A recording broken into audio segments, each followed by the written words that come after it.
Ayos lang, simula ngayon, hinding-hindi na hahayaang mangbuli sa iyo ang aking alagad. Tumingin si Lance sa lalaking tinatawag na po at sinabing, patay na ang iyong amo, maaari mong hanapin ang susunod mong pamilya. Si Denver ay abala sa pagsasabing, Wind, ang kanyang pangalan ay po, siya ang kasambahay dito, at utang ko sa kanya na alagaan ako sa lahat ng mga taon na ito. Talaga? Kung ganun, kung payag ka, sumama ka sa akin at ipapakilala kita ng mas magandang pamilya. Salamat senyor, payag ako. Kung gayon ay umalis na tayo.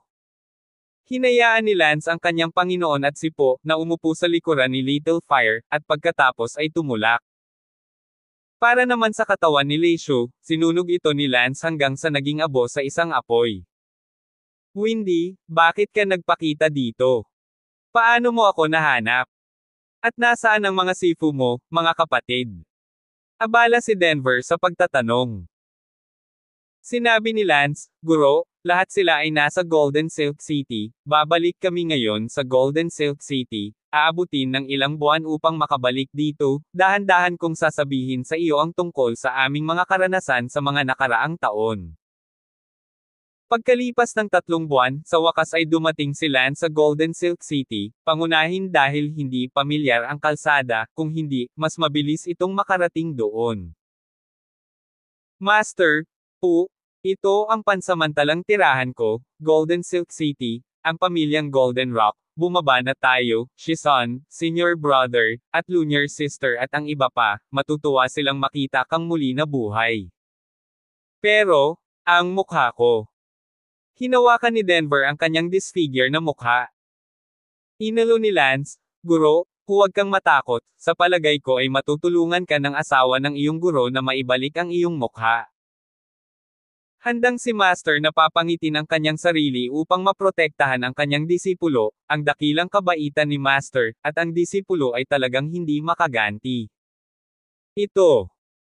Wind, kayong magkakapatid ay mga anak ko sa aking puso, dapat kong gawin ang anumang gawin ko, huwag magsalita ng ganoong mga salita sa hinaharap, tulad ng isang babae. Hehe, good. Hindi ko nasasabihin mamaya. Lumipad si Lance sa isang manor. Sa isang sulyap nakita ni Lance ang 3 bata na naglalaro sa damuhan sa labas ng manor, ito ay ang anak ni Lance, si Feresh, Betty, at Kyle din. Para naman kay Ferdinand, ang anak na ipinanganak kay Bella, kaya niya hindi pa maglalakad. Master, mga anak ko sila. Ah! Tila medyo hindi makapaniwala si Denver, sa isang kisap mata, 4 na ang mga anak ni Lance, kaya tila napakatagal na talaga niyang wala. Daddy, Daddy. Nakita ng 3 bata si Lance at tumakbo sila pataas. Feresh, Kyle, Ferdinand, namiss mo ba si Daddy? Daddy, araw-araw kaming namimiss ni Mommy O. Sabi ni Windwalk. Hahaha, halika, ipapakilala kita. Ito ang master teacher mo, tawagan mo siya dali. Shigang. Abala si Denver sa pagngiti at pagtango ng ulo. Sa oras na ito, nakita ni na Fiona, Elsa, Sally, at ang iba pa, si Lance at dumating mula sa malayo. Asawa, bakit ka bumalik nang walang sinasabi? Masayang sabi ni Fiona na nakatingin kay Lance. Tungkol naman sa kanyang guro, hindi niya ito pinapansin sa ngayon. Si Elsa at Sally ay patay ding masaya nang makita ang biglaang pagbabalik ng kanilang asawa. Sabi ni Lance, Fiona, tingnan mo kung sino ang kasama ko. Tumingin si Fiona kina Lance at Denver sa likod ni Lance. Ah! Pagkaraang tingnan sila ng ilang segundo, biglang sumigaw si Fiona. Guro, guro. Hindi makapaniwalang sigaw ni Fiona. Si Denver ay abala, Fiona, ako ito. Ah, master talaga, master. Sigaw ni Fiona at sinuntok ito. Sa di kalayuan, ang mga kapatid at sifo ni Lance ay tila nakakita ng kaguluhan at tumakbo. Haha, senior brother Wind, paano ka nakabalik ng napakabilis? Ngumiti si kuya. Sa sandaling iyon, gayon paman, ang asawa ng guro ay sumigaw, Denver. Sina? Denver. Sina? Si Shizuni ay umiiyak at magkayakap. Hindi pa nagre-react si kuya at ang iba pa. Ano ang ibig sabihin nito? Umirap si Lance, hindi mo ba nakikita ang anyo ni Master? Si Master iyon. Ano? Sigaw ng lahat ng mga kapatid ni Lance, si Master ba ang pumantikang lalaking iyon? Kalokohan, nabawi ko na si Master. Pupunta ako, guro, na-miss talaga kita. Ang mga kapatid ni Lance ay tumalon dito.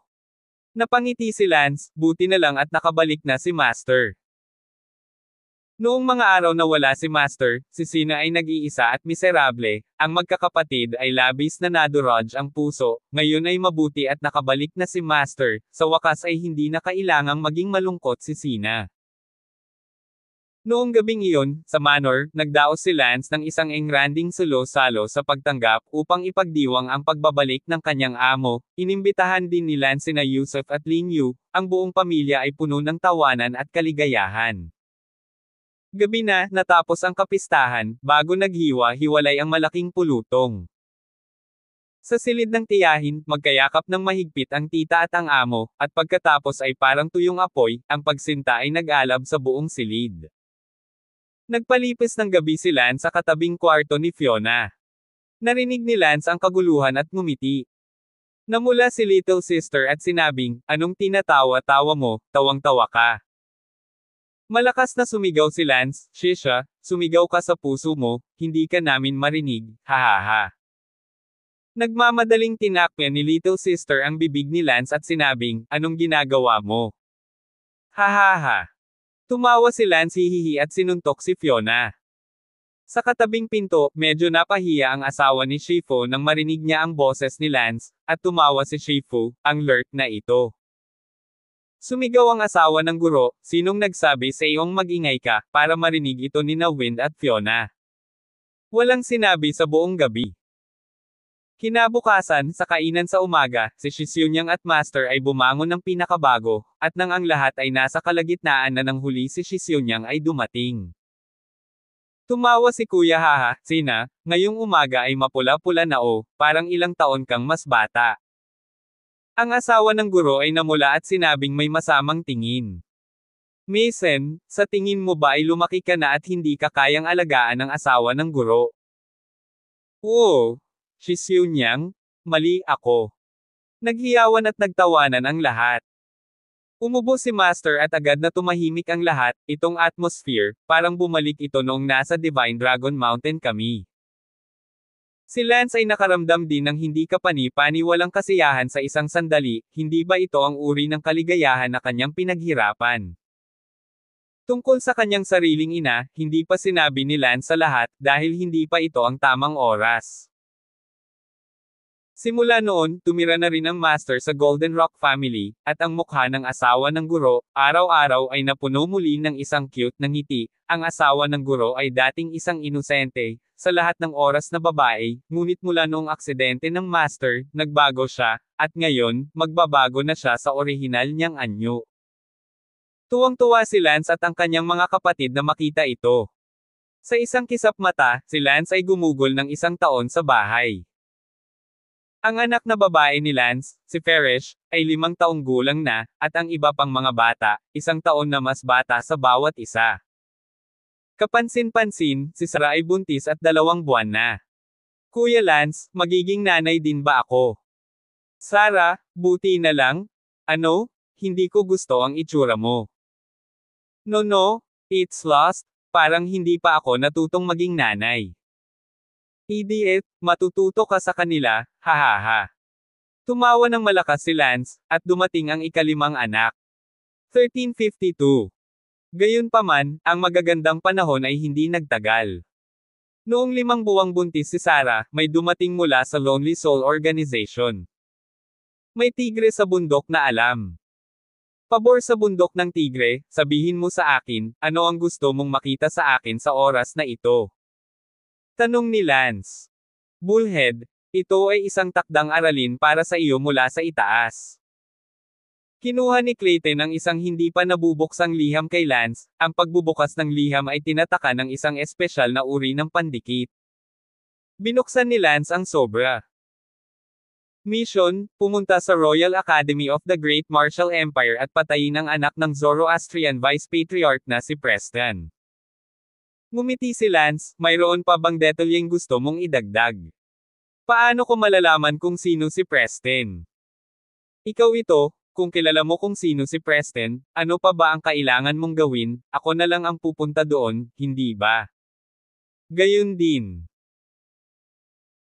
Master, ang Royal Academy ay mapupuntahan lamang ng Yuan clan, at ang mga inapo ng matataas na opisyal, kaya ang lugar na ito ay binabantayan ng husto. Kung pipilitin mong pumasok, natatakot akong hindi ito gagana, kailangan mong humanap ng ibang paraan para makapasok sa Royal Academy, pagkatapos ay matagumpay na malaman kung sino ang ginagaya ni Preston, patayin sila, at sa wakas ay umatras ng maayos, para makumplito ang iyong misyon. Maaari kang makakuha ng 50 kontribusyon na puntos para sa pagkumpleto ng misyon na ito. Sabi ni Clayton. Anong ibig mong sabihin, 50 contribution points? Kami, ang Lonely Soul Organization, ay may istatistika para sa bawat miyembro, mas mataas ang marka ng kontribusyon, mas marami kang kontribusyon sa organisasyon, at kapag nakakuha ang aming organisasyon ng kapangyarihang imperial sa hinaharap, mas mataas ang marka ng kontribusyon, mas mataas ang katayuan. Mas maraming bagay ang makukuha mo. Sa ngayon, mahigit 2,000 puntos na ang kontribusyon ko sa Lonely Soul Organization, at ang yang mananakilala mo noong nakaraan ay may mahigit 3,000 puntos. Oh! Ito ay medyo kawili-wili, at least ipaalam sa akin na hindi ako nagbayad ng walang bayad noong pumunta ako para tapusin ang mga misyon na ito. Sinabi ni Clayton, Bullhead, mayroon ka na ngayong kabuoang 100 kontribusyon na puntos, noong nakaraang pagkakataon sa Imperial City, pinatay mo ang ilang miyembro ng Zoroastrian Church at binigyan ka ng organisasyon ng 50 puntos. Bullhead? Ang iyong tunay na pagkakakilanlan ay si Little Prince, kung mas mataas ang iyong mga kontribusyon, mas malaki ang hinaharap para sa iyo. Mabuti, may gusto ka pa bang ipaliwanag? Tanong ni Lance. Inabot ni Clayton kay Lance ang isang lihim na libro at sinabing, ito ay isang advanced na diskarte sa pagbabalat kayo, iba ito sa mundong natutunan mo noon, dapat mong matutunan ito sa unang antas o mas mataas, mahalaga para sa iyo na itago ang iyong pagkakakilanlan. Kinuha ni Lance ang lihim na aklat, doon ay nakasulat, ang lihim ng pagbabago ng mukha. Itong face change secret, may total na 4 na level, mas mahirap ang isa kaysa sa isa, kung matutunan mo ang ikatlong level, masasabi mo talaga na umabot na sa perfection ang level ng face change. Gaano ito ka-perpekto? Tanong ni Lance. Pwede kang maging babae at walang kapintasan, sapat na ba iyon? Iginala ni Lance ang kanyang mga mata ng walang imak, ngunit ito ay talagang makapangyarihan. Ang disguise technique na itinuro sa kanya ni Lin Yu noon ay masyadong mababa kumpara sa isang ito. Huwag mong isipin na nakakatuwa, so far, wala pang nakakatuto ng 3rd level, even I've only learned the 2nd level. Sinabi ni Lance, hindi mo ba sinabi na mayroong 4 na antas? Bakit hindi mo sabihin sa akin ang tungkol sa ika-4 na timbang? Nako, hindi sinasabi ng pang-4 na timbang. Bakit hindi mo sabihin? Kasi walang nakakapag-training sa pang-4 na timbang, kahit sa pangatlong timbang, sa pang-4 na timbang, bakit pati pagdating? Uncle Siang, kahit papaano, sabihin mo sa akin, ano ang mangyayari kung magsanay ka para maging pang-4 na timbang, ang pangatlong timbang ay maaaring maging babae. Pataas, iyong ika-4 na timbang, hindi ba pwedeng maging hayop? Inikot ni Clayton ang kanyang mga mata, sa tingin mo ay immortal ka, kung magsanay ka sa ika-4 na antas, maaari mong baguhin ang iyong mukha sa kahit sino. Mahuhuli ng mundo ang taong ito, sa kasamaang palad, ito ay isang alamat lamang.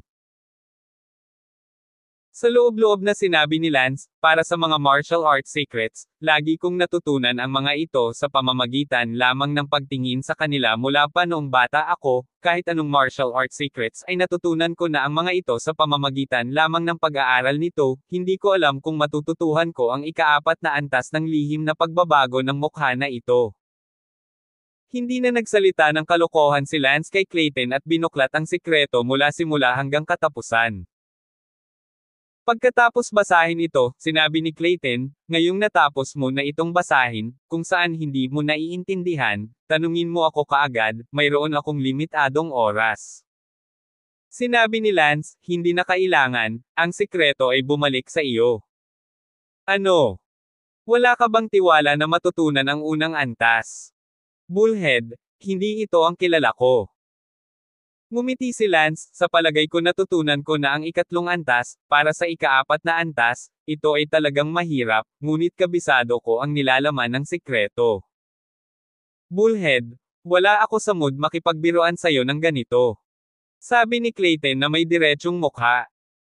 Sinabi ni Lance, wala rin ako sa mood makipagbiruan sa iyo. Tumingin si Clayton kay Lance at sinabi sa loob, napakalangit ba talaga ng Bullhead? Napakahirap na sikreto, at naabot mo na ang pangatlong antas sa loob ng 3 hanggang 5 minuto. 60 taon akong nagsanay hanggang sa pangalawa lang. Antas. Bullhead, hindi ka ba talaga nagbibiro? Alam mo ba kung gaano katagal ako nag-training sa second level? Gaano katagal? Don't tell me that it took you 10 years. Ngumuso si Clayton, 10 taon, hindi pa ako nagsanay sa unang timbang, at inabot ako ng buong 60 taon upang magsanay sa pangalawang timbang. Kahit na ganoon, walang gaanong tao sa buong Lonely Soul Organization na nagsanay sa ikalawang antas, karamihan sa kanila ay nasa unang antas. Nagulat si Lance, wala pang 10 minutong nag-ensayo siya hanggang sa ikatlong timbang hindi inisip ni Lance na ganoon kahirap naiintindihan naman bakit ang hirap maging. Bullhead, dahil sinabi mong nag-practice ka hanggang sa ikatlong antas, pagkatapos ay binago mo ang hitsura ng isang babae upang ipakita sa akin. Sige, bigyan mo ako ng kalahating haligi ng insenso na oras, tutal, unang beses pa lang na ipatupad ito. Pagkatapos ng kalahating hanay ng insenso, ang mukha ni Lance ay naging isang babae, at ito ay walang kapintasan, hindi isang uri ng pampaganda ng babae. Ikaw? Nag-practice ka na talaga hanggang sa ikatlong antas, sus, walang sino man sa mundong ito ang nakapag-practice sa ikatlong antas Napatulala si Clayton. Mabilis na bumalik si Lance, katawan ng lalaki, mukha ng babae, masyadong nakakadiri. Tumingin si Clayton kay Lance ng may paghanga. Huwag mo akong tignan ng ganyang kahanga-hangang mga mata, isa lang akong alamat. Sabi ni Lance sa isang kidlat na tono. Bullhead, ang galing mo talaga? Thirst, hindi talaga may kukumpara ang future mo sa atin. Sige, may iba pa ba? Kung hindi, babalik ako para pag-aralan ang ikaapat na antas. Kapag ako ay nag-practice sa ikaapat na antas, sigurado akong napakadaling makapasok sa Royal Academy. Tama, kung magsasanay ka hanggang sa ikaapat na timbang, maaari mong itago ang iyong sarili bilang sino mang nakikita mo at magpanggap na siya, maaari ka ring magyabang sa palasyo ng Yuan, hanggat hindi ka maghinala sa iyong hitsura, galaw o anumang bagay. Walang makakaalam nito. Bullhead, kung magsasanay ka sa ikaapat na antas, natatakot ako na ikaw lang ang makakalaban ng buong relihiyong Zoroastrian. 1353. Hoy! Sige, walang masyadong nangyayari. Siya nga pala, bigyan mo ako ng ilang listahan ng assassination, pagkatapos lumabas sa oras na ito, gusto kong makatapos ng ilang misyon pa para iligtas ang sarili ko mula sa maraming beses sa susunod na pagkakataon. Si Clayton ay hindi nakaimik, na parang nasanay na si Lance sa ikaapat na sikreto ng pagbabago ng kanyang mukha, na nagsasabi na ang pagkumpleto ng mga gawain ay kasing dali ng paglabas sa isang paglalakbay. Bilisan mo ilan ang papatayin, bigyan mo ng listahan. Kinailangan ni Clayton na bigyan si Lance ng 10 listahan at sinabing, ang 10 taong ito ay pawang mga tao na gustong patayin ng organisasyon nitong mga nakaraang taon, o pinapatay, o nabigong pumatay at napatay sa halip, kailangan mong magpasya para sa iyong sarili, tandaan na mag-ingat.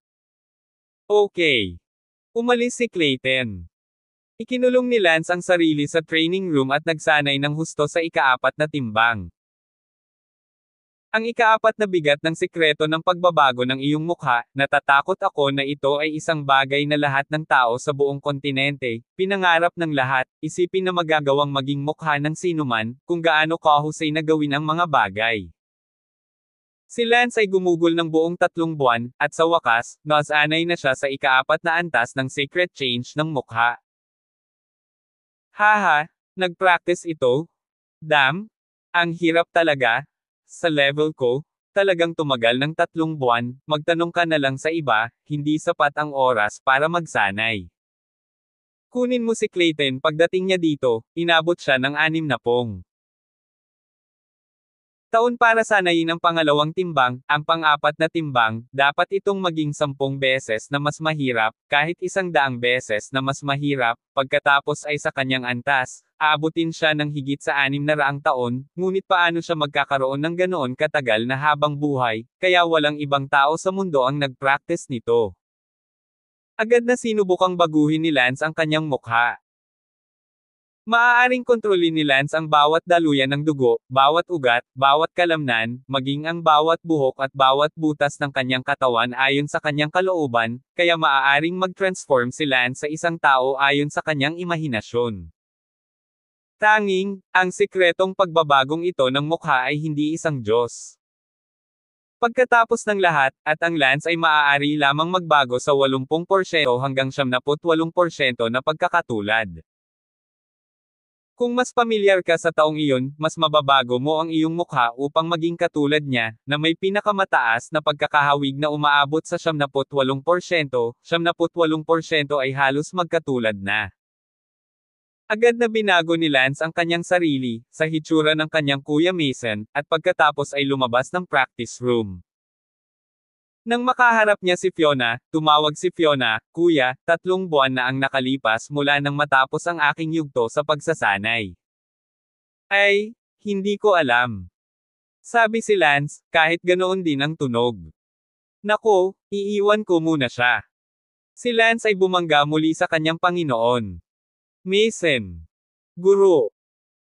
Nabalitaan ko na nagpaplano kang mag-organisa ng isang mersenaryong koponan ng mag-isa at pumunta sa ilang para sa pagsasanay, totoo ba ito o hindi? Master, totoo po. Oh, igagalaw ko ang aking mga kalamnan at buto para sa aking Panginoon, kaya bilangin mo ako bilang isa.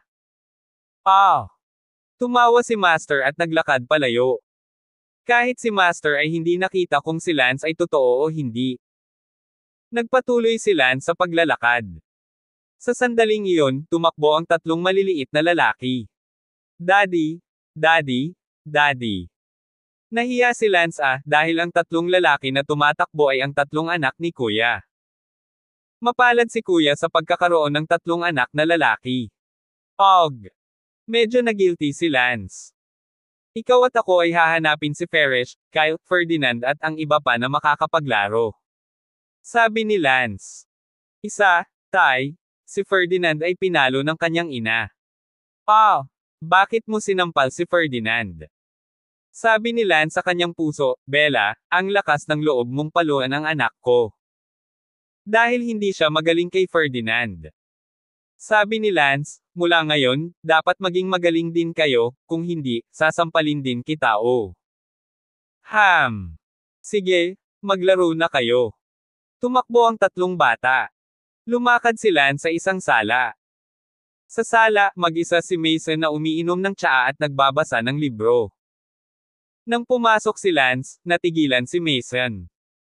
Sentimo, ikaw, sino ka? Sentimo, abala si Mason sa pagtatanong. Ngumiti si Lance sa kanyang puso at sinabing, sino ka na naman? Bakit kamukha mo talaga ako? Nakaramdam ng lamig si Mason. Sinabi ni Lance, pupunta ako, may tunay na pagkakahawig, hindi ikaw ang matagal ko nang nawawalang kapatid, di ba? Paano posible iyon? Sa susunod na segundo, nawala si Lance sa isang kisap mata. Kinusat ni Mason ang kanyang mga mata. Did I blink? I can't? Bakit naman ako malabo sa sikat ng araw? Anong nangyayari dito? Oh, shit, multo. Si Lance ay nagmamadaling bumalik sa kanyang silid at nagpalit ng kanyang damit.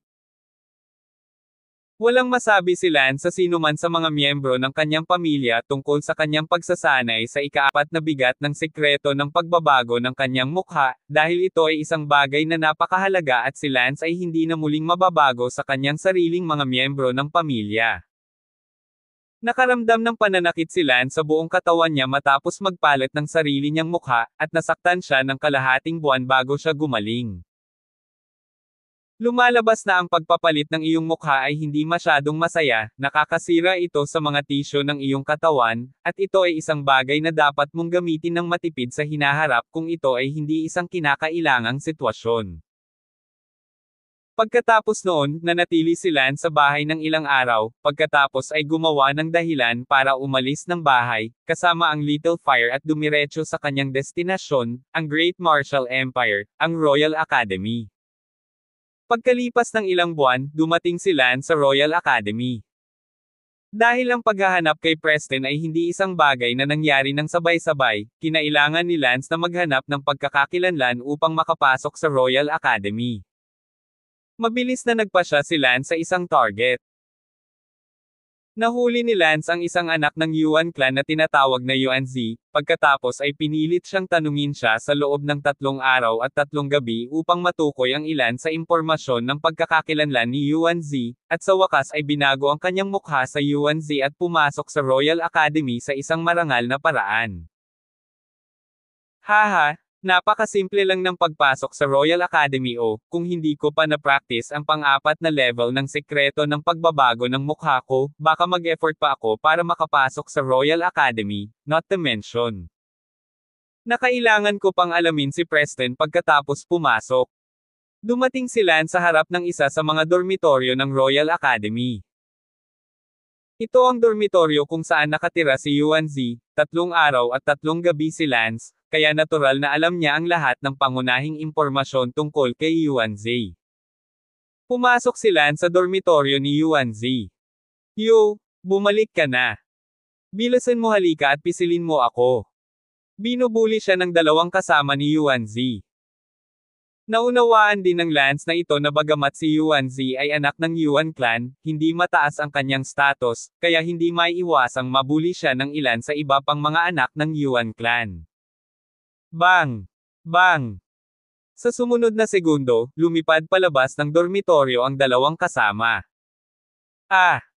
Tol ang 2 roommates na yon, anong nangyayari?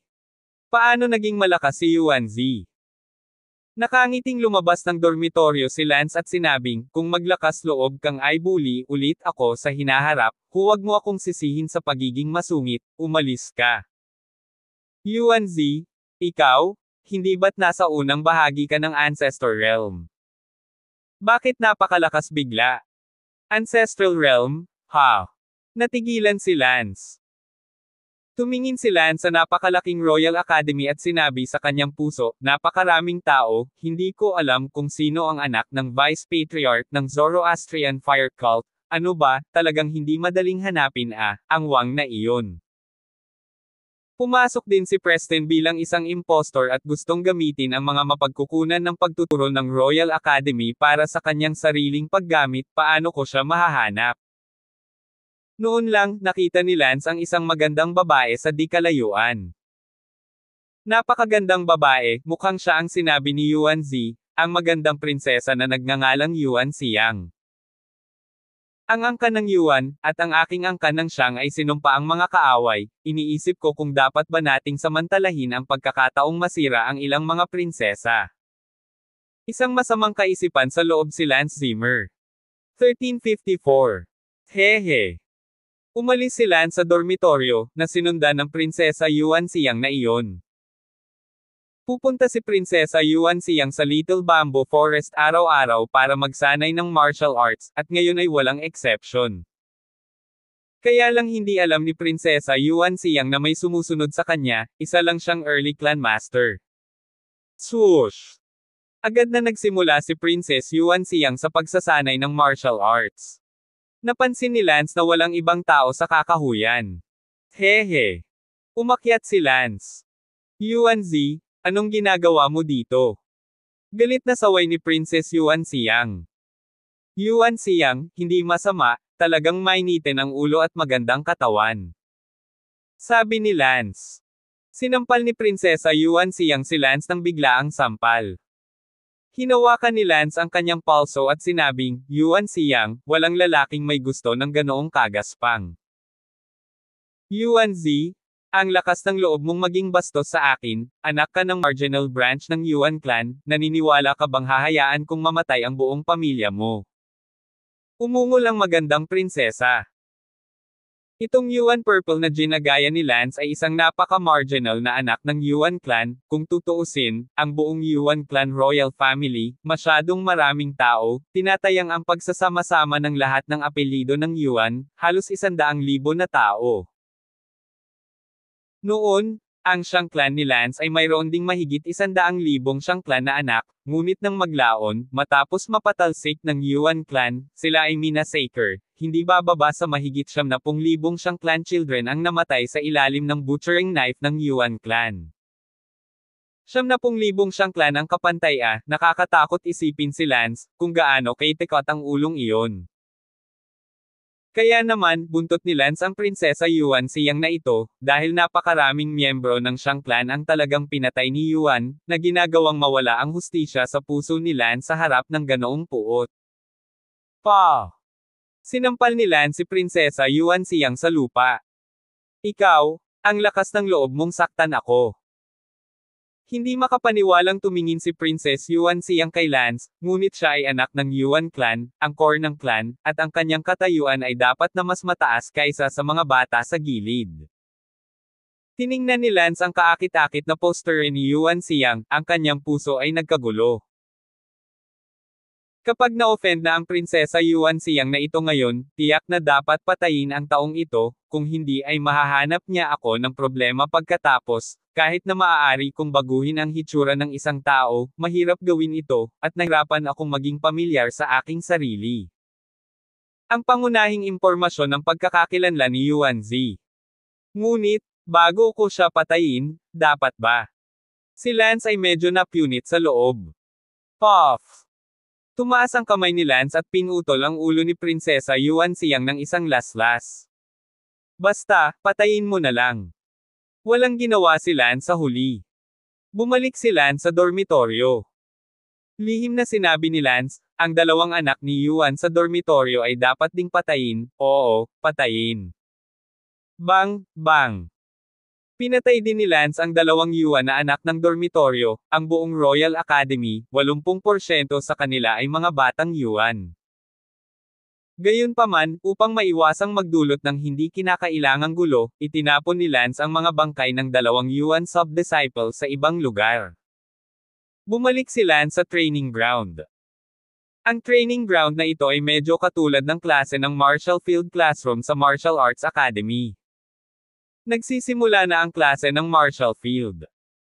Isang guro mula sa early peak realm ang kumukuha ng roll call. Yuan Xiang. Walang sumagot. Gen Violet. Here. Itinaas ni Lance ang kanyang kamay. Wano. Walang sumagot. Meteor roll. Walang sumagot. Oo. Sina Yuan Ao at Yuan Gui, ang dalawang nagbahagi ng dormitoryo kay Lance, ay inaalagaan ni Lance. Kakaiba, bakit wala silang tatlo dito? Yuan Zi, nasa iisang dorm kayo nina Yuan Ao at Yuan Gui, nakita mo ba sila? Tanong ng guro kay Lance. Sinabi ni Lance, hindi, ayoko. Sige, huwag na natin silang hintayin, simulan na natin ang klase. Walang magawang sabi ng guro, tutal, kailangang mag-ingat sa klase dito, dahil silang lahat ay mga anak ng maharlikang pamilya ng Yuan clan, o mga anak ng ilan. Makapangyarihang mga tao, at kung hindi sila nakasakit ng kaunti sa sinuman, kung gayon sila ay tapos na. Si Lance ay natural na kumilos upang hindi makapukaw ng hinala, at hindi makatawag pansin kay Lance. Ang layunin ni Lance dito ay para lamang kumpletuhin ang misyon ng organisasyon na patayin si Preston. Kung mayroon kang oras, dapat mong pag-isipan ang higit pa tungkol sa kung paano hanapin ang Preston na iyon. Nang gabing iyon, kumalat ang balita ng pagpatay kina Yuan Xiang, Yuan Ao at Yuan Gui, nagulat ang palasyo at nagpadala ng isang tao upang mag-imbestiga. Siyempre, walang naghinala kay Lance dahil alam ng lahat na si Lance ay anak din ng Yuan clan, at walang dahilan para pumatay ng kapwa miyembro ng clan, at ang lakas ni Lance ay nasa ilalim ng kanyang klase. Sa isang kisap mata, kalahating buwan na ang lumipas, at ang pagkamatay ng tatlong anak ng Yuan clan ay hindi na maimbestigahan. At pagkatapos ng kalahating buwan ng pagsisiyasat, nakalok na si Lance sa ilang mga target. Kung gusto ni Lance na alamin ang Zoroastrian na si Preston, dapat malinawan ni Lance na si Preston ay nagpapanggap bilang anak ni Yuan, kailangan niya maging very low-key, kaya ginugol ni Lance ang nakalipas na kalahating buwan sa pag-check out sa bawat klase. Isa-isa para tignan kung sino ang lowest profile, the least noticeable, at tinatago pa ng taong iyon ang lakas niya. Bilang resulta, sa loob lamang ng kalahating buwan, 3 target ang na-target ni Lance. Ang 3 target na ito ay napakababang profile, at ang tunay na lakas ng dalawa sa kanila ay nakarating na sa gitna ng Deng Peak Realm. Tumawa si Lance, Preston, nahanap ko na kayo, kayong 3, kayong lahat ay mula sa Zoroastrian Fire Cult, at kayong dalawa na nasa gitnang yugto ng Hidden Realm Dengpeng ay mga bodyguard ni Preston, nasa kaso. Hahaha. Noong gabing iyon, dumating si Lance sa dormitoryo ni Preston. WHO. Ang dalawang kasamahan ni Preston, ay agad na sumugod palabas. Puff! Puff! Pinatay ni Lance ang dalawang iyon gamit ang isang espada, hindi man lang sila nagkaroon ng pagkakataon na makita ang mukha ni Lance.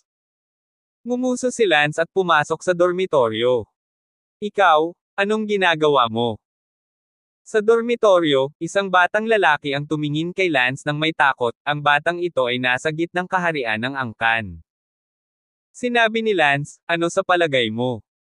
There.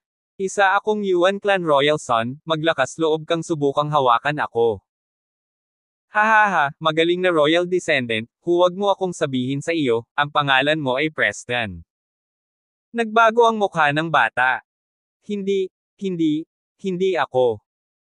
Preston, ikaw?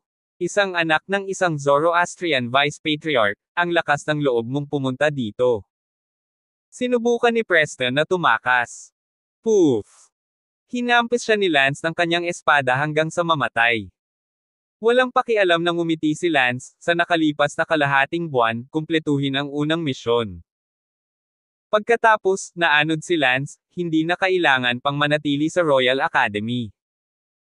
Kinabukasan, bumalik si Lance sa isang inn sa Royal City at umupong umiinom sa inn, nang magpalat siya ng ibang tao. Sa inn, maraming usapan. Narinig mo ba bukas ang kasal ni Emperor Taishan Sun Yuanbi, balita ko, ang nobya ay kasing ganda ng langit. Diba, at balita ko virgin pa siya. Wow! Ang swerte naman nitong si Yuanbi, na pangasawa niya ang isang magandang babae. Kalokohan, hindi ordinaryong tao si Yuanbi, 60 taong gulang pa lang siya, isang henyo na umabot na sa gitnang yugto ng peak ascension. Ang pamilya ng nobya ay isa ring marquis sa panig ng Great Martial Empire, ang dowry ay isang 50,000 years old na Ghost King grass, thirst, generous offer talaga yan. Gumalaw ang mga tenga ni Lance, bahagyang ngumiti ang mga sulok ng kanyang bibig, sa kanyang puso ay sinabi niya, mukhang kailangan na pumunta sa bahay nitong Emperor Prince bukas para magsaya, mukhang maganda ang dot na iyon, maayos ang nobya na iyon. Ha! 1355. Lumabas si Lance ng inn pagkatapos niyang kumain. Dahil napagpasyahan niyang pumunta sa bahay ni Emperor Taishan Sun Yuanbi bukas, kailangang maging pamilyar muna si Lance sa lupain at kung ano pa, pati na rin kung paano pinakaligtas na makapasok sa natapos na tahanan.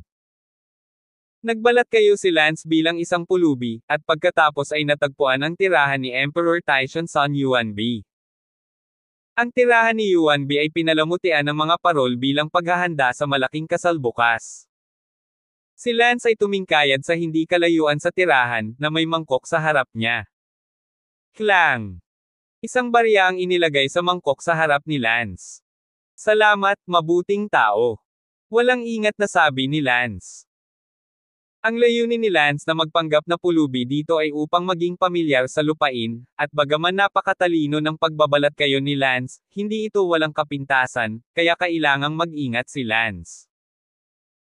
Sinabi ni Lance sa loob-loob, bukas, papasok ako sa tirahan ni Yuan B, papatayin ang nobya, pagkatapos ay magnanakaw ng kanyang dot, pagkatapos ay papatayin si Yuan B, at sa wakas, ay frame ang lahat sa mga Zoroastrian. Hahaha, perpekto, noong huling beses na pinatay ng Zoroastrianism si Prinsesa Isabel at pagkatapos ay i-frame siya sa Lonely Soul Organization, sa pagkakataong ito, matututo din ako mula sa kanila, hihihi. Ngumiti si Lance ng masama.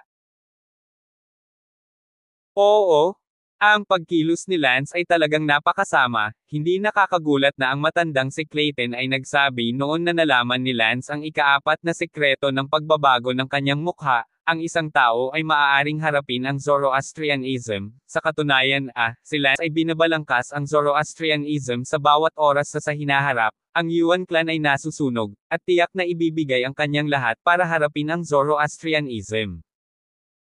Kung magtagumpay tayo sa pag-frame ng mga Zoroastrian sa pagkakataong ito, hindi natin alam kung gaano karaming mga puntos ng kontribusyon ang makukuha natin.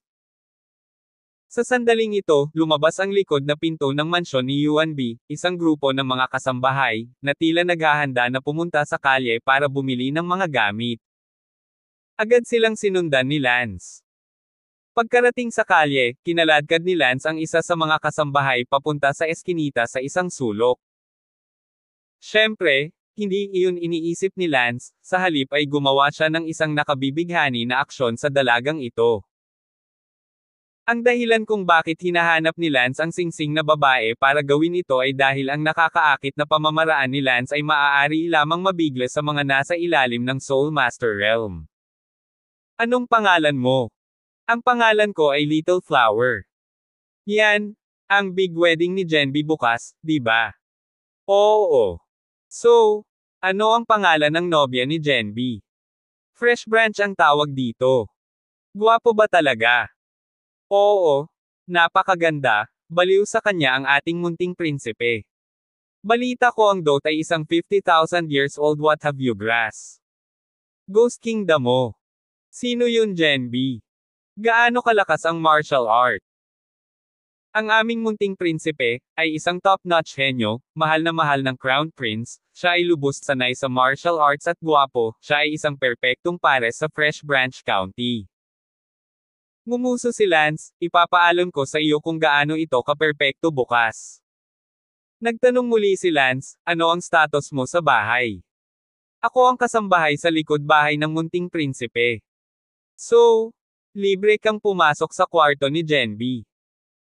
Maliban sa munting prinsipe na nagpapahinga, lahat ay pinahihintulutan na pumasok sa silid at linisin ito, kami ay mga katulong at karaniwan na sa amin ang pumasok sa silid ng Panginoon. Very well, sino yung mga kalalabas lang na kasama mo? Sila ay Little Water, Little Violet, Little Bob, Little Ge, at Little Kiyang. Ano ang kanilang pagkakakilanlan? Lahat ay katulad ko, munting master backyard maids. Anong ginagawa nyo dito sa labas this time? We're out to see kung may kailangan pa ba kaming bilhin, some supplies we need for the backyard, we have the right to purchase on our own, pumunta lang sa housekeepers afterwards and report it. Sige, tama na iyon. Sinampal ni Lance ang batang babae na nawala ng malay, pagkatapos ay gumamit ng pilak na karayong A-sentimo, para bigyan siya ng selective amnesia, wala siyang alam sa nangyari pansamantala. Maaaring patayin siya ni Lance, ngunit siya ay isa lamang inosenteng babae, at hindi kinaya ni Lance. Kaya kinailangan niyang gumugol ng kaunting oras at lakas para mawala sa kanyang alaala ang nangyari sa panahong ito. Pagkatapos, pinahina ni Lance ang kanyang katawan sa pamamagitan ng paggamit ng lockbone technique para gawing maikli ang kanyang sarili, kapareho ng hugis ng katawan ng babaeng ito, at sa wakas, nagdisguise siya sa hitsura ng isang babae. Pagkatapos, hinubad ni Lance ang damit ng babaeng ito at isinuot ito. Napailing na lang si Lance bilang isang babae, syempre, kung hinubad niya ang kanyang damit, malalaman niyang lalaki iyon sa loob, ngunit sino ang papansin sa isang batang babae? Tiningnan ni Lance ang hubad na babae na ito, binigyan siya ng sarili niyang damit, at pagkatapos ay itinapon siya sa isang nakatagong dayami, dahil ang mga damit ni Lance ay orihinal na damit ng pulubi, kaya nakatago sa dayami, saglit kahit na may nakakita nito, naisip nila. Ay isang pulubi, pagkatapos na matapos ni Lance ang kanyang misyon, babalik siya rito at ibabalik ang kanyang mga damit, lahat, ng walang putol. Munting bulaklak, kakaiba, saan siya tumakbo? Papunta na ako. Ginaya ni Lance ang boses ng maliit na bulaklak na iyon at tumakbo sa kalsada. Munting bulaklak, bakit ka biglang nawala? Oh, pumunta ako doon para sa kaiganhawahan. Sabi ni Lance. Tara na. Mabuti. Sinundan ni Lance ang grupo ng mga kasambahay. Gayunpaman, medyo nanlumos si Lance dahil, talagang masakit para sa kanya, isang matandang lalaki, na magpanggap na isang babae. Isang oras na gumala si Lance sa mga lansangan, bumili ng ilang bagay, sa panahong iyon, nilinaw din ni Lance ang mga pangalan ng mga babae, at pagkatapos ay bumalik sa mansyon ni Emperor Sun dala ang ilan sa kanyang mga binili. Sa oras na ito, halos gabi na. Kinailangan ni Lance na sumunod sa isang grupo ng mga kasambahay, na nagtatrabaho sa tirahan. After dinner, yung tumawag, munting bulaklak, maligo muna tayo. Natigilan si Lance, naliligo. Si Lance ay isang malaking tao, na nakasuot ng damit, hindi masasabi ng karaniwang tao, ngunit kung hinubad niya ang kanyang damit, kung gayon. Little flower, tara na, masikip ang banyo kapag gabi, maghilamos muna tayo, hehe. Hinailan ng babaeng tinatawag na Little Violet si Lance palayo. Si Lance ay walang magawa, ano ang gagawin? Mukhang nakikita lang natin kung ano ang mangyayari. Kahit na si Lance ay maaaring magkaila at gumamit ng bone reduction technique, ang kanyang katawan ay hindi talaga maaaring maging isang babae. Munting bulaklak, bakit medyo kumakapal ang mga kamay mo? Sabi ng babaeng humihila kay Lance. Meron ba? Baka tumaba sila. Hihi, medyo tumaba din ako kanina. Hindi nagtagal pagdating sa paliguan, ang paliguan ay nakalaan para sa mga katulong, syempre, may pagkakaiba sa pagitan ng mga paliguan ng lalaki at babae, ang lugar na pinuntahan ni Lance sa sandaling ito ay ang paliguan ng babae. Pagpasok sa banyo ng mga babae, walang tao sa loob. Gumon si Lance, buti na lang walang tao doon, kung ganoon, maaaring gumamit si Lance ng mesmerism para malutas ang problema. Nilock ni Little Violet ang pinto ng banyo, sinabi ni Lance, sabay ba tayong maghuhugas?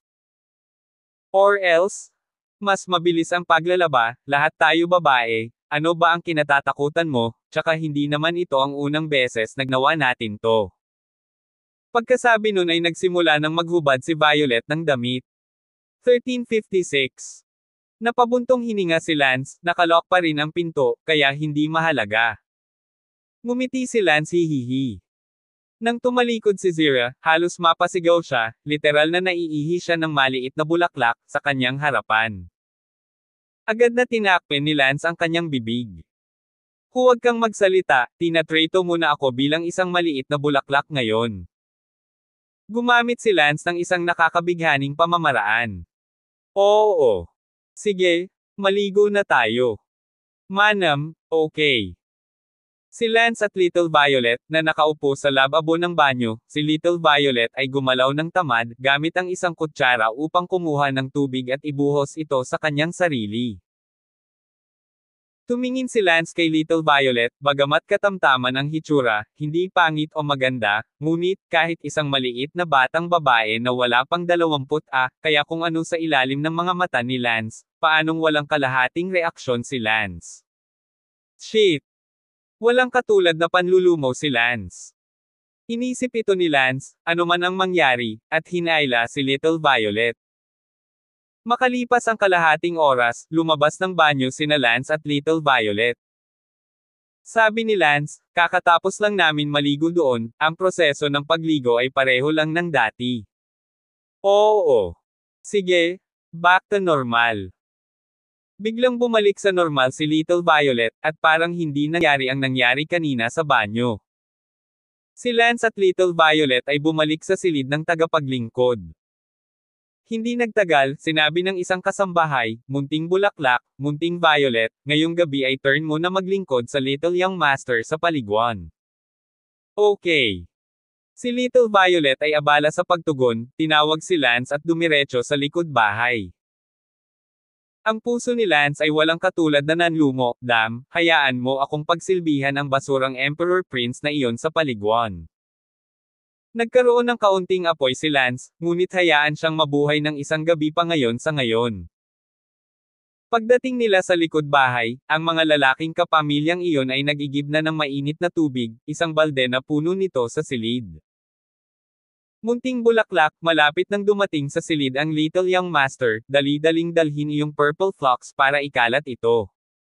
Oh! Ikinalat ni Lance ang isang basket ng matingkad na pulang bulaklak sa bar aisles. Maya-maya, may pumasok na lalaki sa kwarto. Agad na itinago ni Lance ang kanyang pabango, ang lalaking ito, ay si Emperor Taishan Sun Yuanbi. Lihim na pinalaki ni Lance ang Huang Taishan Sun na ito, katamtaman ng hitsura, ngunit malakas ang pangangatawan, kung tutuusin, lahat sila ay mga martial arts practitioner, ang martial arts realm ay ang gitnang yugto ng Dengfeng, tila siya ay tumuntong sa gitnang yugto ng Dengfeng hindi nagtagal. Gayunpaman, naramdaman ni Lance na ang kanyang mid-peak ascension ay dapat na na-knock-out sa pamamagitan ng pagiging mataas, bagaman ito ay isang kasanayan upang makakuha ng mataas at ma-knock-out mid-peak ascension, ito ay palaging mas mababang grado kaysa sa kung ano ang naintindihan niya.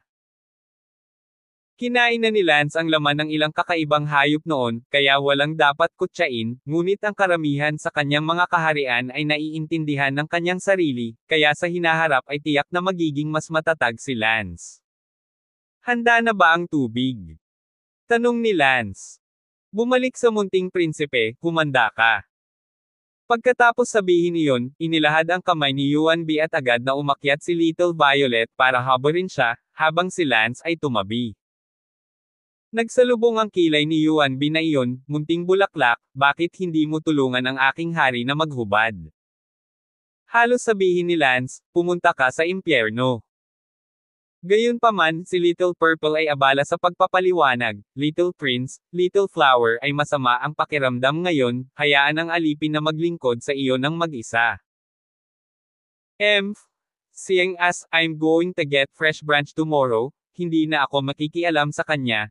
Hahaha, fresh branch, bukas papakasalan mo na talaga ako, hahaha.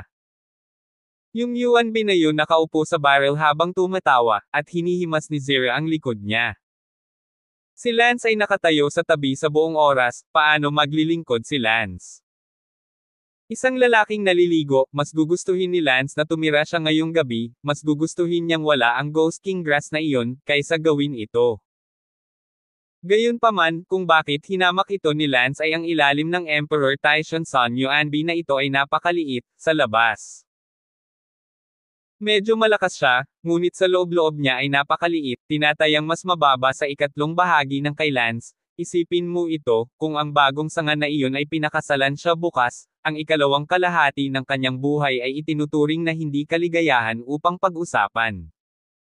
Pagkatapos maligo, umatras sina Lance at Zira. Busy si Little Violet, "Little Flower, ano bang nangyayari sa'yo? Buti na lang maganda ang mood ng Little Prince ngayon, kaya hindi kita guguluhin." Sinabi ni Lance, "Masama ang pakiramdam ko, sige, huwag na nating pag-usapan ito." Ikaw, masama ba talaga ang pakiramdam mo Saka bakit hindi mo sinabi kanina at hayaan mong iba ang pumalit sa'yo? Naramdaman ni Lance, ang maliit na purple na ito ay isang magandang tao. Ang gabi ay nagpatuloy ng walang salita, at bago sumikat ang susunod na araw, ang lahat ng mga batang babae ay gising na. Damn! Gusto pa ring matulog ni Lance. Mukhang mahirap din ang pagiging isang utusan, naranasan na ni Lance ang buhay ng isang utusan sa pagkakataong ito, naramdaman ni Lance na parang naranasan niya ang isang buhay na iba sa kanyang nakasanayan. Biglang, tila nagkaroon ng kaunting liwanag si Lance. Lihim na sinabi ni Lance, maaaring malapit na akong maunawaan ang huling yugto ng aking unang pag-akyat. Hindi kaya. Sa lalong madaling panahon. Ang ibang mga tao, kadalasan ay 10 taon bago nila maunawaan ang huling yugto ng kanilang unang rurok-a. Gayunpaman, si Lance ay walang oras para sa tahimik na pag-unawa sa sandaling ito, at kailangang bumangon at magtrabaho, pumunta sa likod bahay upang panasan ito, panasan iyon, at gumawa ng walang bahid na gulo. Sa di kalayuan, ang Yuan-bi na iyon ay nagsasanay sa umaga. Ngumuso si Lance, pusa na may 3 paa. Tiningnan ni Lance ang kakayahan ni Yuan-bi sa martial arts at naramdaman niyang mayroong 100 butas. Sa totoo lang, medyo malakas ang mga kasanayan sa martial arts ni Yuan-bi, ngunit si Lance ay napakalakas para isipin na siya ay mahina. Nang tanghali, dumating ang nobya na nakasuot ng palanquin. Napakasigla at napakasikip ng buong mansyon. Si Lance at ang iba pa, na nasa likod bahay, ay kailangan lamang na pagsilbihan ang nobya. Nandito na ang nobya. Hindi nagtagal, isang nobya na may saplot sa ulo ang tinulungan ng matchmaker at iba pa, na sinundan ng isang grupo ng mga tao, na tumatalon sa ilang mga pasanin, na naglalaman ng tela, alahas at iba pang dot, maging ang Ghost King Grass ay kasama nila. Si Lance at iba pang mga dalaga ay abala sa pag-akyat upang salubungin sila. Tumulong din si Lance na pumili ng pasanin at tumalon sa bagong silid, kung saan nakatambak ang mga dot na ito. Sa sandaling ito, ang kalangitan ay napuno ng 12-dosenang mga Dengfeng powerhouse na nagbabantay sa tirahan sa lahat ng oras, at sa madaling salita, isang langaw ang lilipad at matutuklasan. Lahat, ito ang tirahan ni Emperor Prince, at pupunta lang sila para gawin ang ganoong bagay kung ayaw nilang mamatay. Matapos makapasok sa bagong silid, sinabi ng matchmaker na iyon, iwan ang 2 sa mga dalaga ng batang prinsipe, lumabas na kayo, walang sinuman ang pinapayagang magbukas ng pinto bago dumating ang mapalad na oras, at ang pagkain ay kailangang ipasok sa loob. Ang bintana. Oo. Abala si Lance, Little Violet, manatili tayo. Mabuti.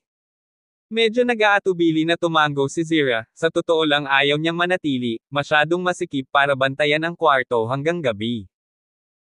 Ang iba pang mga babae ay syempre masaya sa paggawa nito at abala sa paglabas ng silid. Sinulyapan ni Lance ang bagong silid, bukod pa sa nobya na iyon, mayroon ding matchmaker, side ng nobya ng batang babae na nagdala ng singsing, at pagkatapos ay siya at si Zira.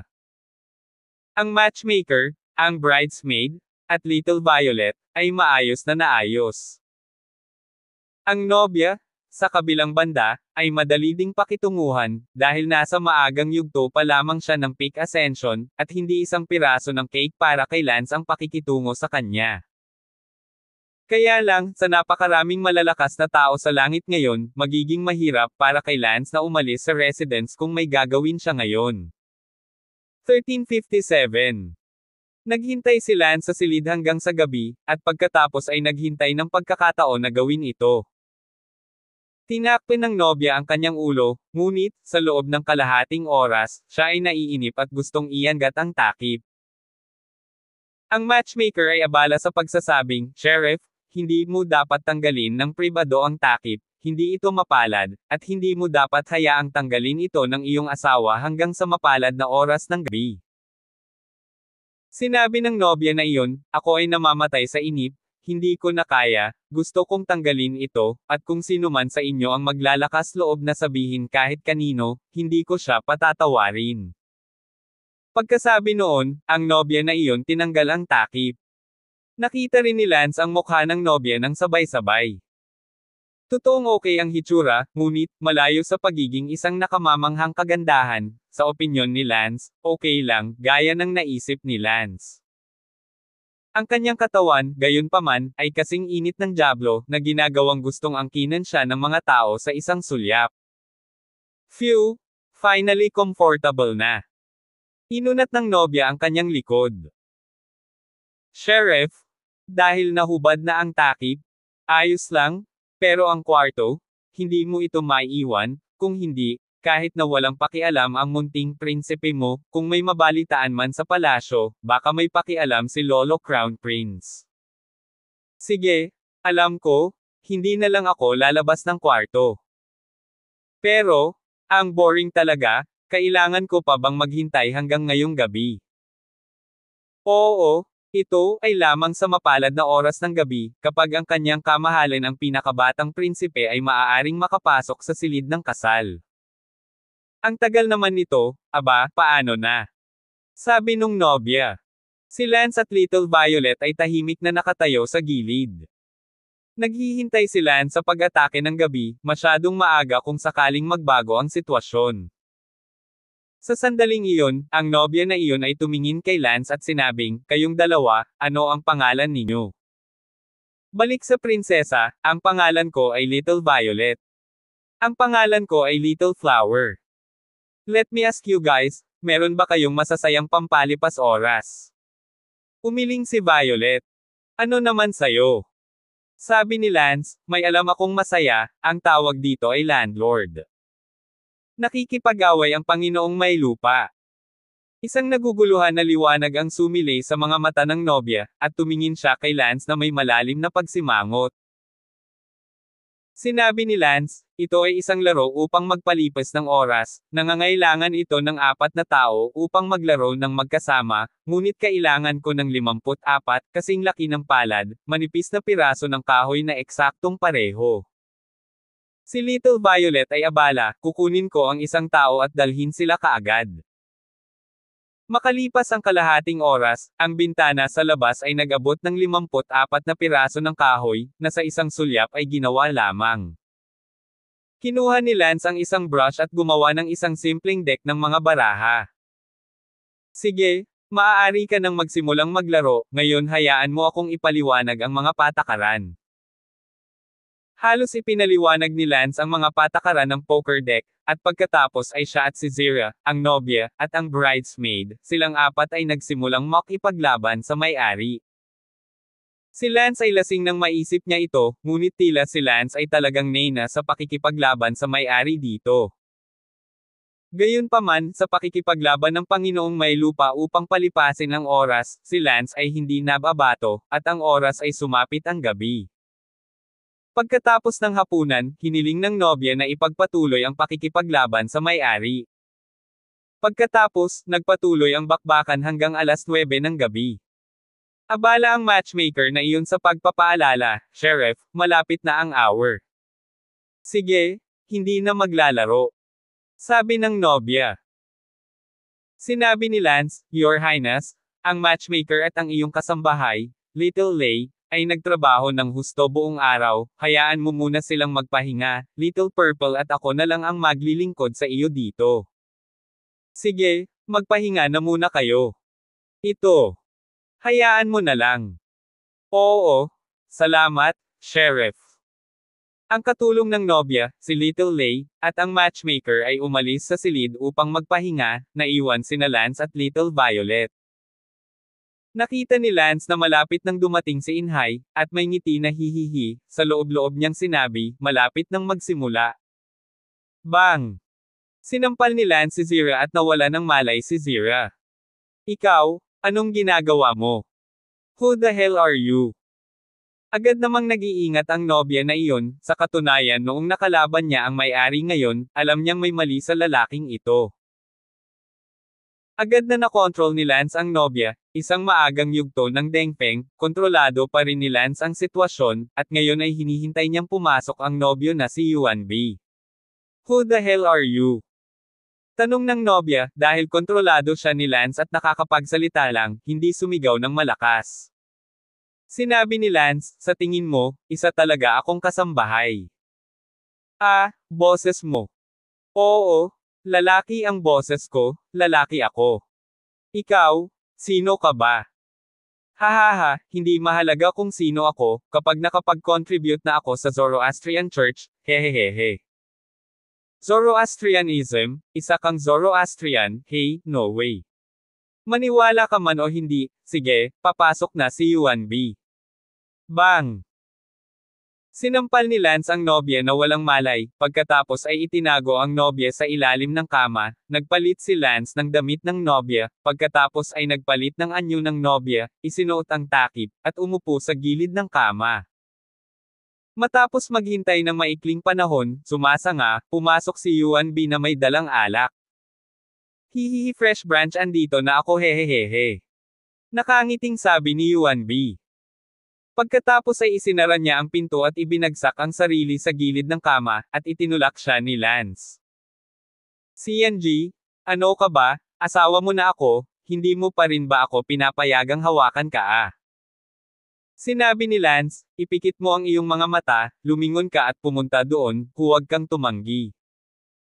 CNG, hehe, gusto mo pang makipaglaro sa akin, hihihi, gusto ko. Shoo! Isang pilak na karayom A sentimo, si Lance sa likod ng ulo ni Yuan B. Ah! Natigilan doon si Yuan B, pakiramdam na hindi niya maigalaw ang kanyang katawan o makapagsalita, ngunit malinaw pa rin ang kanyang isip. Inikot ni Lance ang katawan ni Yuan B at tumawa, Silimaw, akala mo babae talaga ako, tingnan mong mabuti kung sino ako. Pagkatapos sabihin iyon, inihayag ni Lance ang kanyang tunay na mukha. Nanginginig ang katawan ni Yuan B, halatang galit, ngunit, hindi makagalaw, hindi makapagsalita, ang pakiramdam na ito, napakasakit. Ngumiti si Lance at sinabing, ano? Galit. Tama, iyon ang kailangan ko bilang kinahinatnan. Baka isipin mo na hindi mo ako sinaktan, well, kailangan ko lang sabihin sa iyo kung sino talaga ako. Sa katunayan, isa rin akong Emperor Taishanson, ngunit ako ay mula sa dating dinastiya. Lalong nanginig ang katawan ni Yuan B habang nakikinig. Si Lance ay nagdagdag ng isa pang iniksyon sa kanyang katawan, at ngayon, si Yuan B ay hindi man lang manginig, ngunit hindi niya maitago ang galit sa kanyang mga mata. Ngumiti si Lance, Yuan B, ikaw Yuan clan, pumatay ng napakaraming tao mula sa aking Shang clan. Tayo ay nakatakdang maging dalawang pamilya na hindi mamamatay sa buhay na ito, kaya, mas mabuting tanggapin mo ang iyong kapalaran, dahil, ikaw are not the first, much less the last. By the way, you're wondering where your bride is, right? Hehehehe. Mula sa ilalim ng kama, hinailan ni Lance ang nobya palabas. 1358. Tila gustong sumigaw ni Yuan B, ngunit, walang kabuluhan, tanging sakit lamang ang kanyang nakikita. Sabi ni Lance, itong nobya mo ay apo ng Yuan clan, isang Marquis King, hehe, dahil itong Marquis King, noon, ay nagtaksil sa Shang clan ko at nakipagsabuatan sa Yuan clan mo, kaya ang nobya mo ay kaaway din ng aking Shang clan. Kahit na iligtas ko siya ngayon, kapag ang aking Shang clan ay naghiganti sa hinaharap, tiyak na papatayin ko ang kanyang buong pamilya, kaya tiyak na mamamatay din siya ngayon. Bahagyang nanginig ang bibig ni Yuan B, gustong magsalita, ngunit hindi niya magawa. Ngumiti si Lance, sinusubukan mong sabihin na nahirapan kang pakasalan siya, at virgin pa siya, ayaw mo talaga siyang pakawalan, di ba? Hahaha. Hinawakan ni Lance ang mukha ng nobya at sinabing, medyo maganda ang balat, at maganda rin ang katawan, bagaman hindi ito kahangahangang kagandahan, ngunit ito ay isang top-notch beauty pa rin, hehe. Sabi ni Lance, ang kanyang kamay ay pumasok sa nobya. Kwilyo, nakita ni Yuan B, ang mga mata ay nagpakita ng hindi maipaliwanag na uri ng galit, ngunit, nakikita lamang ni Lance ang kamay nito. Nilero ito ni Lance saglit, ibinaba ang nobya, naglakad papunta sa tumpok ng dot, at nagsimulang hanapin ito. Hindi nagtagal, nakakita si Lance ng isang napakagandang kahon at binuksan ito, sa loob ay isang purong itim na damo na mukhang napaka-texture. Wow! Sigurado ako na ito ang Ghost King Grass, hehe, akin. Hinimas ni Lance ang Ghost King Grass. Tumingin si Lance kay Yuan B at sinabing, salamat. Galit na pinandilatan ni Yuan B si Lance. Ngumiti si Lance, huwag mo akong itigan ng ganyang tingin, dahil, maaaring hindi pa nagsisimula ang tunay mong galit. A Macron 1/4, net.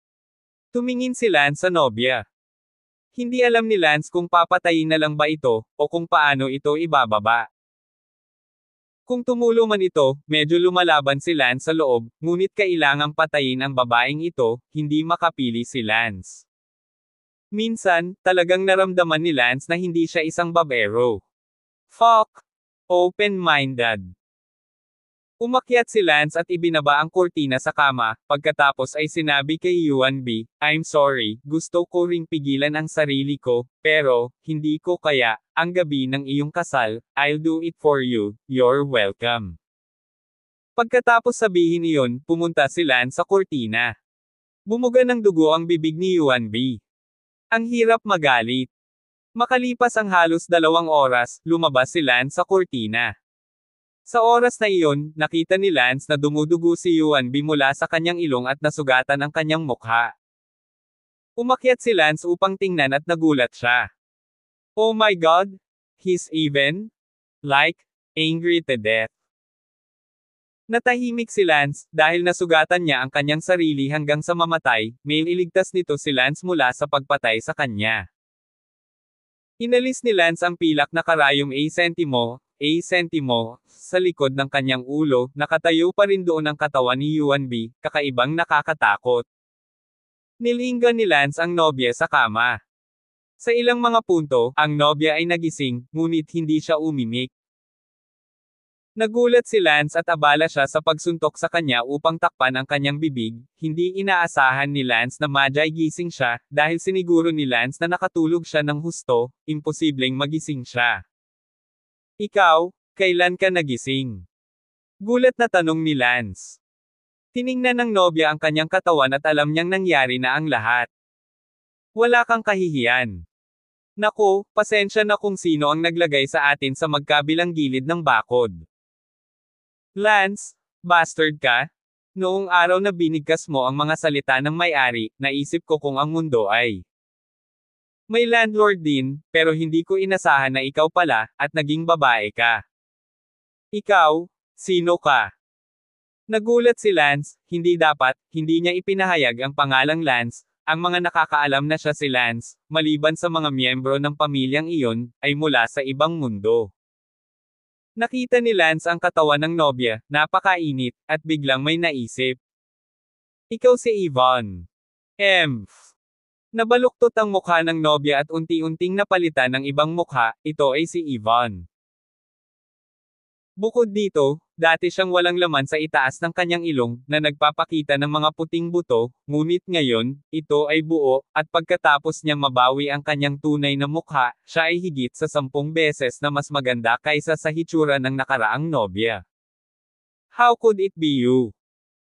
Natigilan si Lance, kahit na dumating si Yvonne sa mundong ito, ngunit nasa kabilang bahagi siya ng karagatan sa kontinenteng iyon, hindi siya maaaring tumakbo dito at naging ilang uri ng shear.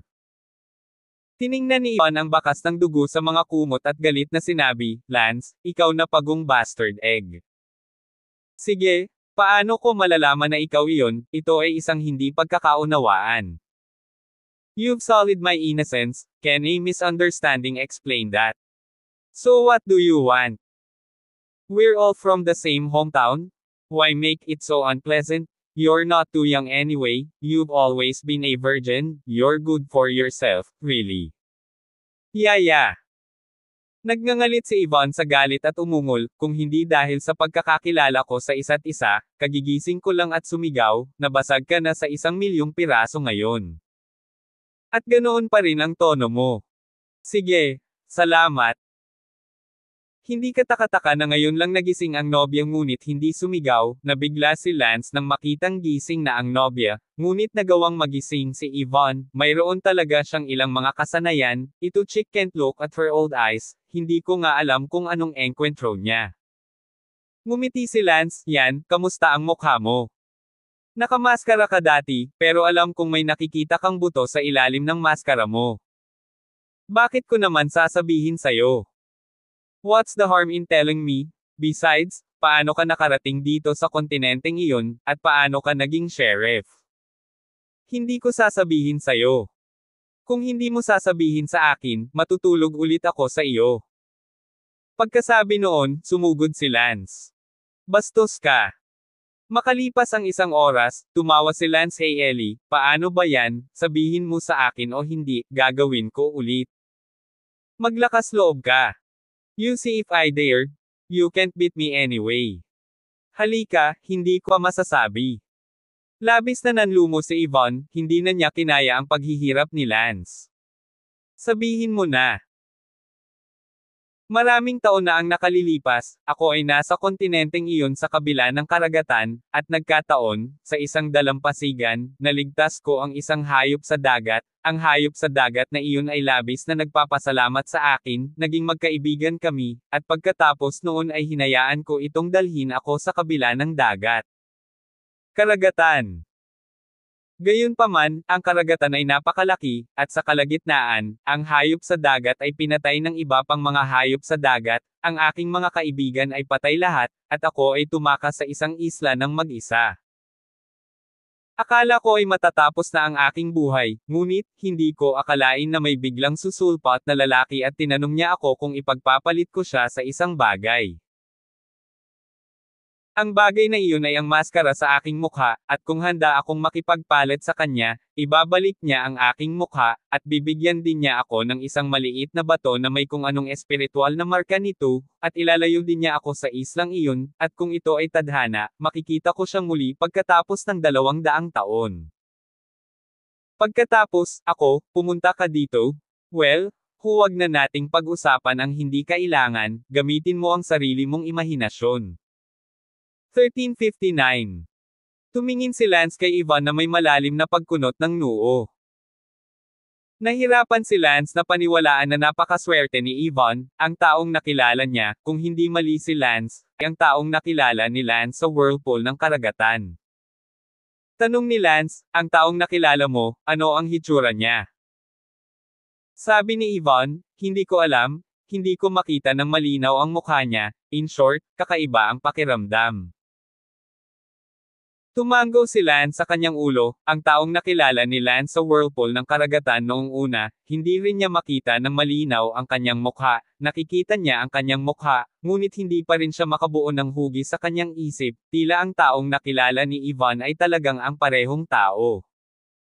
Nagtanong muli si Lance, bakit kanya ipinagpalit ng maskara? Ano ang espesyal sa mukha mo? Kinagat ni Yvonne ang kanyang mga labi, mukhang masyado kang nagtatanong. Senti mo, ayaw mong sabihin na hindi ko pinipilit, pero bahala na, sa totoo lang, alam kong crush mo ako noong high school ka. Dahil lang sa crush mo ako.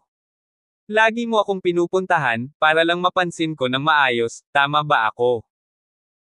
Ngumuso si Yvonne, ganyan ka ba kakapal ang balat, school flower din ako nung high school ako, at ang daming humahabol sa akin, bakit ako magkakakrush sa'yo, Ham? Hindi mo pa rin aaminin, tapos nagpunta ako sa Marshall Island at lumakas ng lumakas, samantalang ordinaryong tao ka lang, mababa ang tingin mo sa sarili mo dahil alam mong hindi ka sapat para sa akin, pero ikaw pa rin. Hindi mo ako makakalimutan sa puso mo. Don't you say that. Medyo abnormal ang mukha ni Yvonne ngayon. Minsan partikular, nang ma-assess ni Ben na maging isang talento ng imperial, noong gabing iyon, pumunta kami ni Ben sa iyong bahay para bumisita, sinasamahan ko lang si Ben, ngunit palagi mo akong pinupuntirya, sa katunayan, doon. Time, I knew how much you wished inside that I can take you in. Unfortunately, I didn't, and even Ben, who used to stalk you, dislike you. After that, medyo nabaluktot ang pagkatao mo.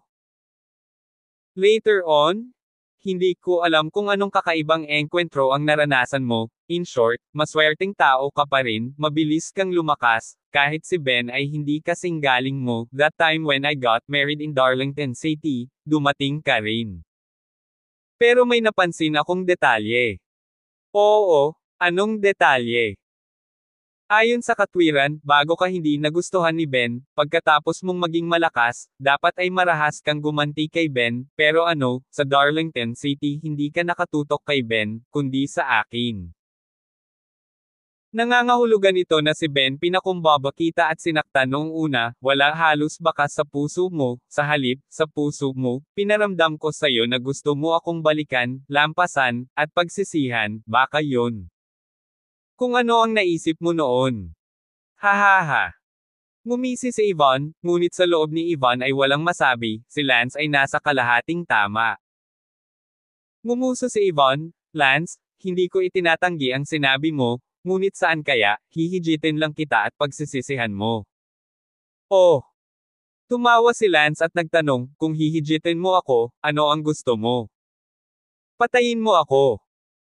Kinagat ni Von ang kanyang labi at medyo malungkot na sinabi, gusto ko lang lampasan ka, tapos gusto kong lumuhad ka sa harap ko at magmakaawa sa akin na maging girlfriend mo. Haha, gusto mo talaga? Tapos tatanggihan mo ako bilang paraan para paginhawahin ang nasaktan mong puso noon, di ba? Tanong ni Lance. Umiling si Yvonne, hindi, sasabihin kong oo. Ano ba? Matagal mo na akong pinagsusumikapan, hindi ba, para makipagbalikan sa akin? Bakit ka pumayag? It's none of your business. Sige.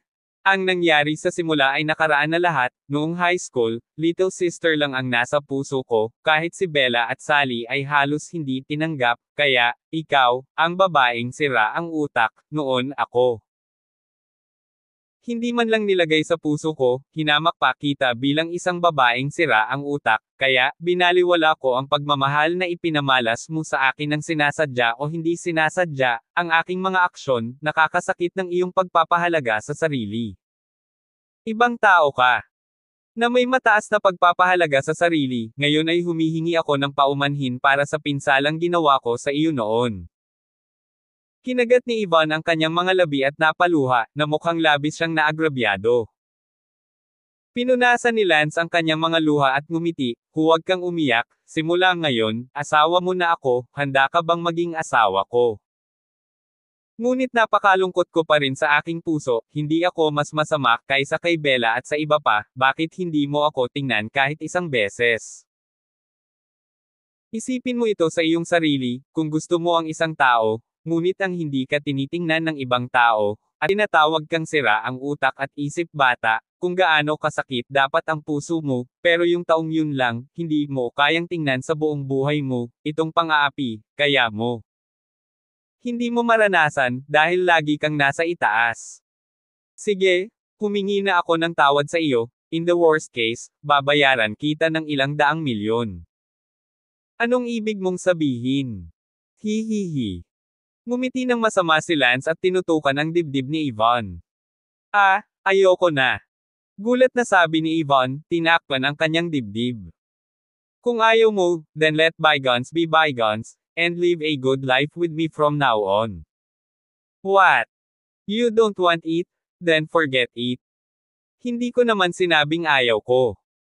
Kinagat ni Yvonne ang kanyang mga labi at sinabing, hehe.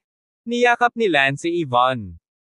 Sa sandaling ito, naramdaman ni Yvonne na ang lahat ng pag-aatubili mula sa nakaraan ay nawala.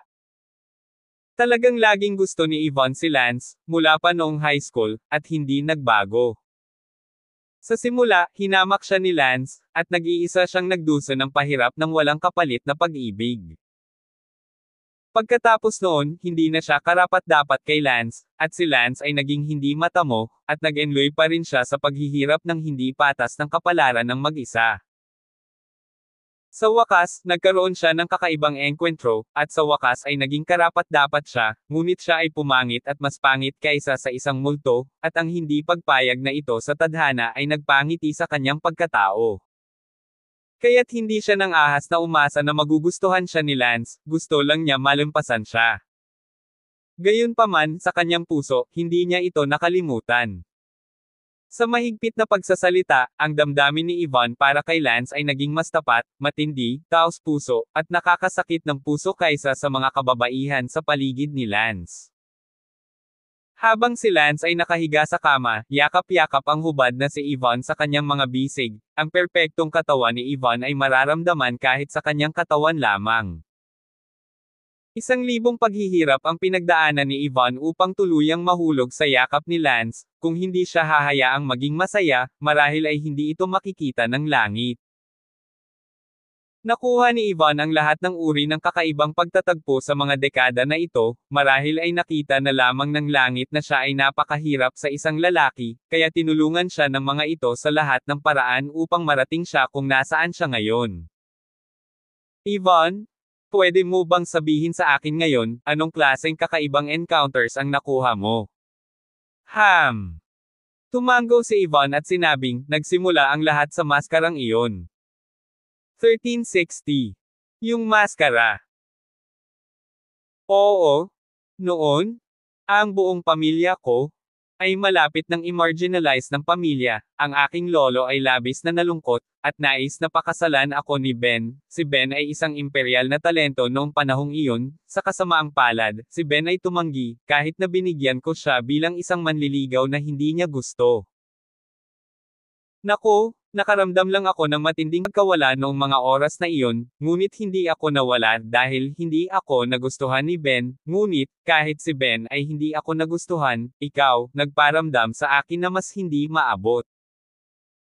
And, that night when I saw your expression, it was so lonely, I was very painful.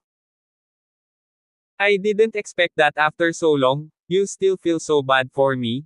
I really envied Sally when I was in high school, at isa sa pinaka-pinagsisihan ko ay ang hindi kita tinanggap bilang bodyguard ko, at pinagsisihan ko ang loob ko.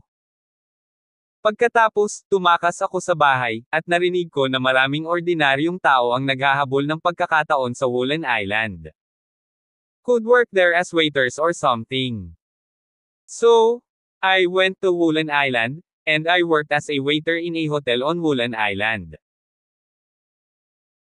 Usually kapag wala akong gagawin, pumupunta ako sa Martial Arts Academy kasama ang mga kasamahan ko at tumitingin sa ang mga mag-aaral na nagsasanay ng martial arts, at tinitingnan ko sila at naiisip ko kayo, at napagtanto ko kung gaano ako kalayo sa inyo, ngunit ako ay naniniwala na balang araw, matutupad ko ang aking pangarap at ako ay magiging isang martial arts expert. Pagkatapos kong magtrabaho bilang waiter sa loob ng 1 taon, hindi sinasadyang nakakita ako ng maskara sa isang bundok. Noong una akala ko gawa lang ito sa ginto at bumagay sa hugis ng mukha ko, kaya sinubukan kong isuot ito sa aking mukha. Ang ginawa ko expect was that after I bring it to my face, biglang nabuhay ang isip ko, naging very flexible ang utak ko at napakataas ng comprehension ko. Noon, na-realize ko na ang maskarang ito ay pambihira, and after that, I went all ang daan pabalik at naging mas malakas at mas malakas. Pero, natatakot akong malaman ng mga tao ang sikreto ng maskara ko, kaya naging low profile ako, tahimik lang akong lumakas, sana balang araw, maging karapat-dapat ako sa'yo.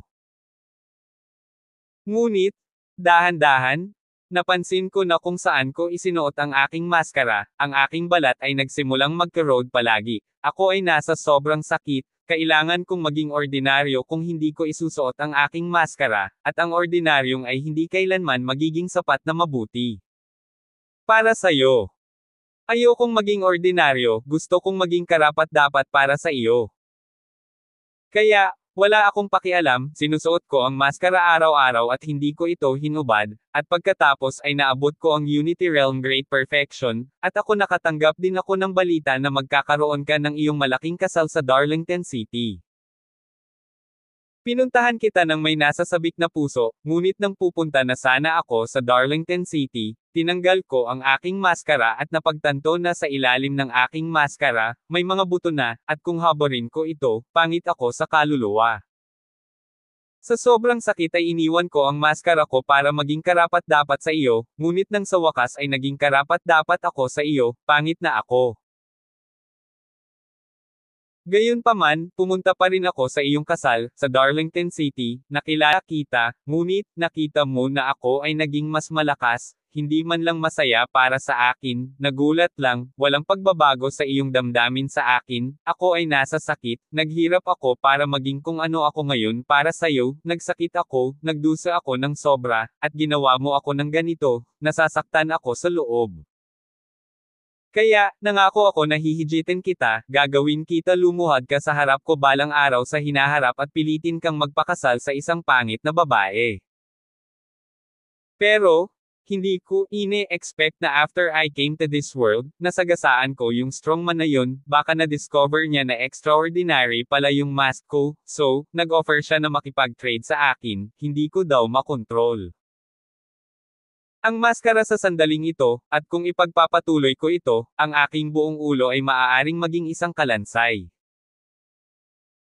Kaya, ipinagpalit ko siya, ngunit siya ay isang mabuting tao, hindi niya ako pinahirapan, nilinis niya ang aking mga ugat, sa madaling salita, pinanumbalak niya ako sa normal, at dinagdagan din niya ang aking talento ng 1,000 beses, at muling ibinigay sa akin ang maliit na batong iyon. Kaya, sa maikling panahon, napunta ako sa mga unang yugto ng peak ascension. Pagkatapos kong tumuntong sa mga unang yugto ng peak ascension, isang araw, sa isang inn, nakilala ko ang isang matandang babae, at banihag ako ng matandang iyon, at pinilit niya akong sumali sa Zoroastrian fire cult, at napilitan akong sumali sa Zoroastrian fire cult. Pagkatapos noon, natutunan ko ang sining ng pagbabalat kayo, at sa kasalukuyan kong talento, hindi na mahirap matuto ng pagbabalat kayo.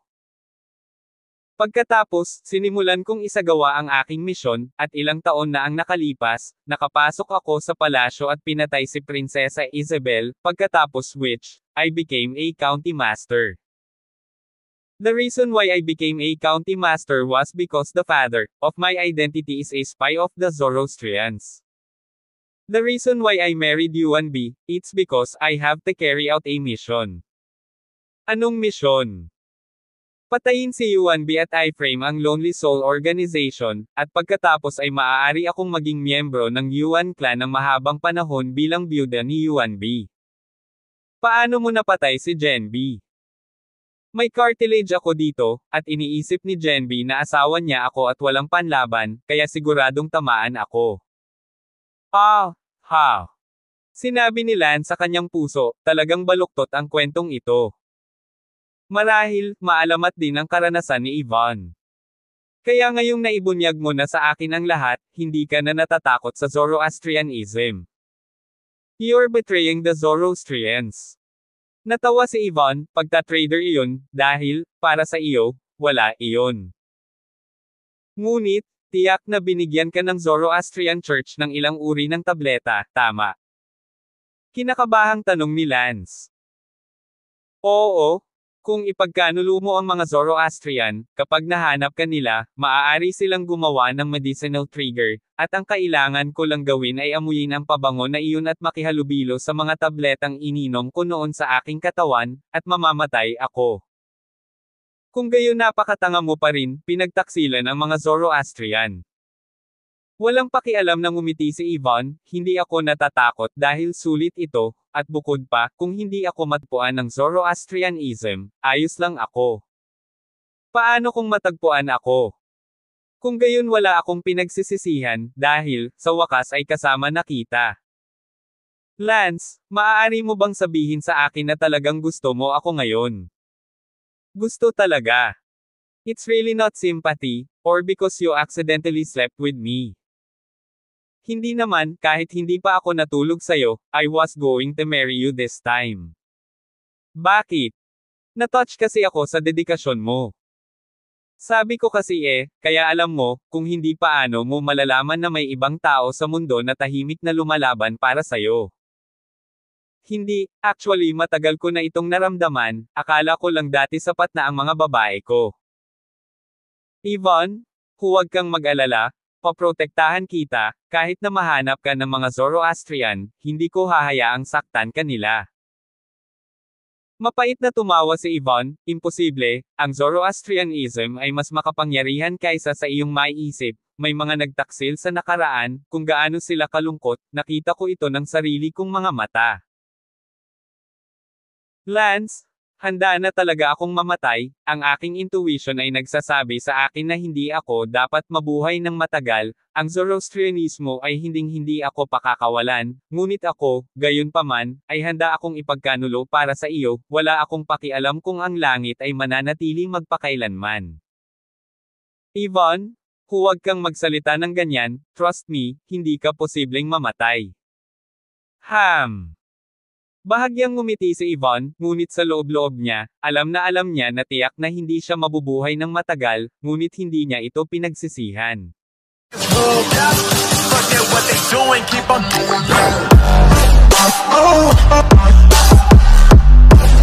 Oh,